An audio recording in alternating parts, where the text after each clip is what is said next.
I didn't get the time yesterday, but I wanted to jump on and do a video in light of the story that I published in the Sunday Mirror yesterday. And it regards Arsenal's stance on getting Viktor Gyokeres on their pre-season tour. Obviously, at this stage, effectively, it is all hypothetical because Arsenal are still yet to finalise that agreement with Sporting for the player. Of course, there's been work ongoing on getting the green light from Sporting for Gyokeres to undergo his medical since last Sunday. So there's been an agreement in principle between the clubs for around 8 days now. But although it could land at any moment, even at the time of this video uploading, at time of recording of this video, there still hasn't been that full agreement between the parties.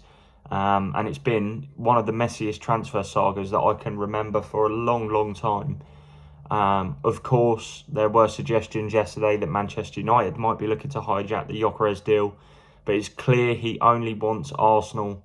A lot of other clubs have shown interest in Gyokeres this summer. There's been links to AC Milan, Juventus, Atletico Madrid, Al Hilal, other Saudi clubs as well. But the message is clear that Gyokeres only wants to join Arsenal after verbally agreeing that 5-year deal. There's hope that the transfer will be done this week. However, as alluded to, I wrote an article in the Sunday Mirror yesterday basically explaining that even if an agreement is reached in the coming days, it's not 100% guaranteed that Gyokeres will be flown out to Asia. I've received quite a lot of criticism about this article, which, is part and parcel really of being a journalist, especially when you're delivering news that maybe people don't want to hear. But my personal understanding is obviously it's a fluid situation. It will depend on timing, how quickly that they can get this deal over the line. But effectively, the story was that Arsenal would be reluctant, to my understanding, to fly Gyokeres across the globe for what could effectively be a bit part role in the tour. I'm not sure if you've heard Mikel Arteta speaking this morning, but there's a clear appetite from him to bring more bodies in to bolster the squad on tour. Arsenal, of course, play 3 fixtures throughout their tour programme. They play AC Milan this week, they play Newcastle in Singapore on Sunday, and they then finish against Tottenham in Hong Kong. But obviously, transfers are a vigorous process, a stressful process. There's a huge emotional toll, really, on Gyokeres, as we've seen with some of the stories that have come out from Portugal regarding suggestions Gyokeres' father has been in tears, which obviously I'm not able to verify those claims. I have no idea whether they're true or not, but it's been a very tense saga, for the fans as well. People have been desperate to see Gyokeres come in. I know the club have worked incredibly hard on this deal, and even for reporters that have tried to sort of bring fans the latest on what's going on, it's been very complicated, very tense at times, and a lot of times there's not really been too much movement, especially over the last 7 or 8 days. So a real grueling saga for everyone involved. However, the focus from Arsenal is clear. They're very relaxed, very calm. A lot of the stories that you're seeing regarding negotiations could collapse are coming from the Portuguese end, the Sporting end. From an Arsenal perspective, they're very relaxed and calm. They've identified Gyokeres as the man they want to bring in to spearhead their attack. They've reached an agreement in principle on the fee. Obviously, the add-ons still need to be negotiated. But they've also got the word of the player, and they verbally agreed the contract with him. So hopefully, it still isn't a million miles away. I know a lot of people are saying, I refuse to believe that, the hold-up has been this dramatic and grueling over 2.5 million euros in add-ons, which is, of course, the line of information that is coming out of Sporting, because I've made checks myself, the Sporting end, and they believe basically Arsenal, what Arsenal have proposed doesn't entitle them to the full payment of add-ons. They feel that at least one of the add-ons included in the proposal was difficult to achieve, whereas Sporting want, to receive all the money eventually, even if it takes a little bit of time. So the main discussion really was appearances and payments after each 20 appearances. and then it gets onto team related criteria such as qualification for the Champions League. I can't discuss the full details of the add-ons because I'm not privy to that information, but that was the what I was told, that effectively that was how Arsenal were trying to structure the deal, but that was from the sporting end. But anyway, regarding Gyokeres and the chances of him joining Arsenal on pre-season, I must make it clear Arsenal's intention and clear desire is to get him in and get him out to Asia as soon as possible. But my information was effectively, if this deal cannot be wrapped up in the coming days, then Arsenal will give serious consideration to potentially excusing him from the tour, keeping him back in London where he can settle into his house, etc., and follow a training programme at the club's training centre, because it's not in Gyokeres' best interest really to fly him across the globe. I mean, the Singapore flight is a minimum of 13 hours. Once Arsenal move on to Hong Kong, it's a 15-hour flight. So obviously timing will be key. Arsenal play AC Milan on Wednesday, I believe, and then that Newcastle game on Sunday. I think it's clear to say at this moment in time it'd be difficult for him to get there for Wednesday's match. Sunday's match might be a little bit more realistic, but again, you're talking about a 13-hour flight. You've got a hugely contrasting time zone as well. I believe Singapore or something like 7-8 hours ahead. So the time in Singapore at the moment is nearly 11 o'clock. So it's a 7-hour difference, which is drastically different. Is that 7 or 8? Yeah, they are 7 hours ahead, which is, a lot to adapt to if you're arriving in the middle of the night and the teammates are asleep. It's quite a big ask really to get him across the globe to play a bit part role. Obviously, friendlies, I'm sure Mikel Arteta will be keen to share out the minutes. So it's a big travelling squad that have gone. I think it's around 30 players, obviously 2 15-year-olds, including Max Dowman, have gone. Some players won't play a huge amount of minutes because the likes of Gabriel are stepping up their recovery from injuries. He obviously underwent hamstring surgery.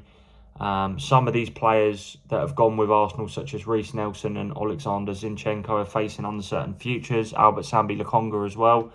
So I can understand why there might be a reluctance to fly him out there. I mean, for starters, if he's not there in time for the Newcastle game, I would say the likelihood of him flying out to Hong Kong for one match is extremely unlikely. But again, these are all kind of hypothetical circumstances at this moment. As I said, the article I wrote received a lot of stick because people were saying, you're basically sitting on the fence. You're saying they could fly him and they might not. But my information is 100% that Arsenal would consider excusing Gyokeres if this rumbles on. And I mean, although Gyokeres is keen to join up with his new teammates as soon as possible and Arteta wants him here, logistically, you can understand why, Arsenal will consider maybe keeping him behind. The Premier League season is not too far around the corner now. Arsenal do have their 2 final friendlies at the Emirates against Villarreal and Athletic Bilbao before they start their Premier League campaign at Old Trafford. So there will be a chance for further minutes and in an integration process. I know on the tour there's a lot more to the tour than the matches, such as the camaraderie, the bonding, the sessions, the meetings that Arteta and his staff will have with players, training. So, I have to make it clear again, Arsenal definitely want him there, but logistically it might not be, viable, depending on how long this rumbles on. As I said, the white smoke could arrive at any minute. But we saw with the Mosquera deal that sometimes deals can take a little bit of time. And, I think ask anyone involved in a transfer, at a club level, whether that's the communications department, the sporting directors, the owners. Transfers are difficult to complete. You've got 3 parties that have to agree: the buying club, the selling club, the agent. Obviously, the Gyokeres saga is living proof that it can be really complex, but Unfortunately, it's not 100% guaranteed that Gyokeres will arrive on that Asia tour. But I wanted to clarify that because, as I said, people were sort of saying, I'm waffling, but it was clearly put to me that if this deal wasn't agreed at the start of this week, it might be difficult for the club to fly him. I know in the past, last year, Calafiori arrived in the United States when Arsenal had just one friendly left of their tour against Liverpool. He was flown into New York, I'm told, and then driven up to Philadelphia, which isn't too far. I think it's just over an hour. But it's not 15 hours. Hong Kong is 15 hours with a notable time difference as well. Obviously, New York's not quite as bad. I think it's about a 7-8 hour flight from London. So, that's effectively almost half the time it would take to get to the Far East. Zinchenko as well went to Orlando in 2022. I know Calafiori personally made a big push to go to the USA last year. His bags were effectively packed upon arrival at Arsenal once he'd done all his media work, his medicals. His international travel got cleared. He was given the green light to go. So the fact Gyokeres will likely be keen to go could still play a part. He's got a dual citizenship for Sweden and Hungary. I've checked, he wouldn't require a visa to enter Singapore or Hong Kong. So there's no kind of hold up with that side of things. He's also almost certain to receive a work permit because he spent time in England with Coventry before and Brighton. He's played a lot of matches as well at top European level, which is all factored in, I believe. So, yeah, the plan very much is to try and get him there. But, as the clock ticks on, it does look difficult. And, we're awaiting that key update on when an agreement has been reached.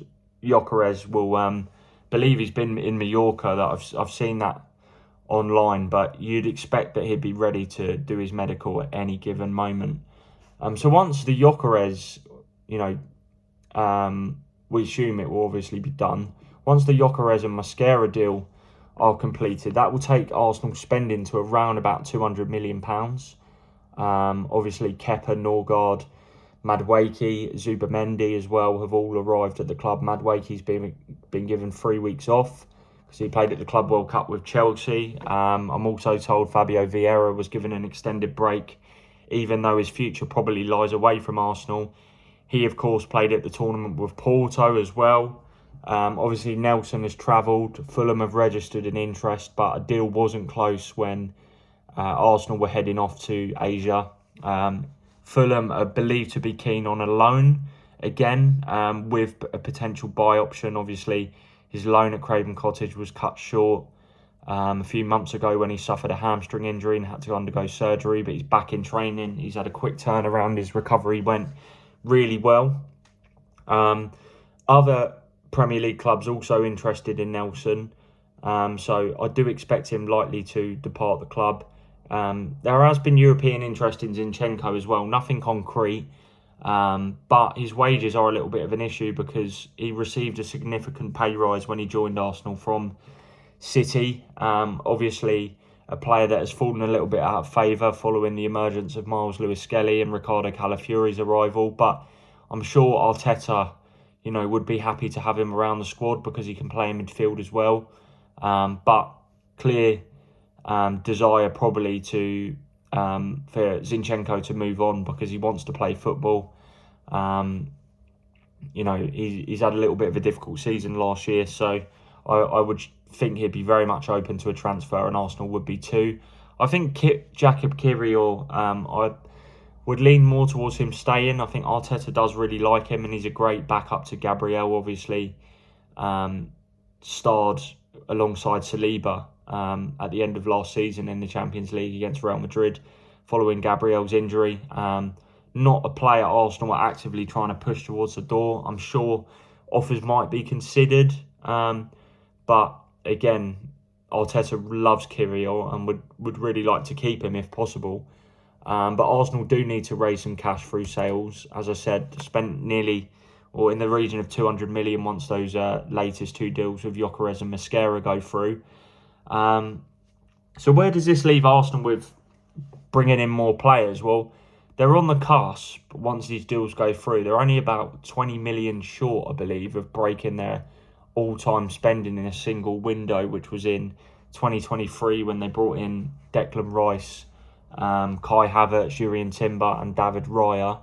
I do expect Arsenal to break that, and I don't believe they're done, because they would like to bring in someone that can play on the left wing and in central midfield. And obviously the two key names that are being discussed at the moment are Eze and Xavi Simons, who has been given the green light to leave RB Leipzig because Leipzig need to raise money after they failed to qualify for Europe.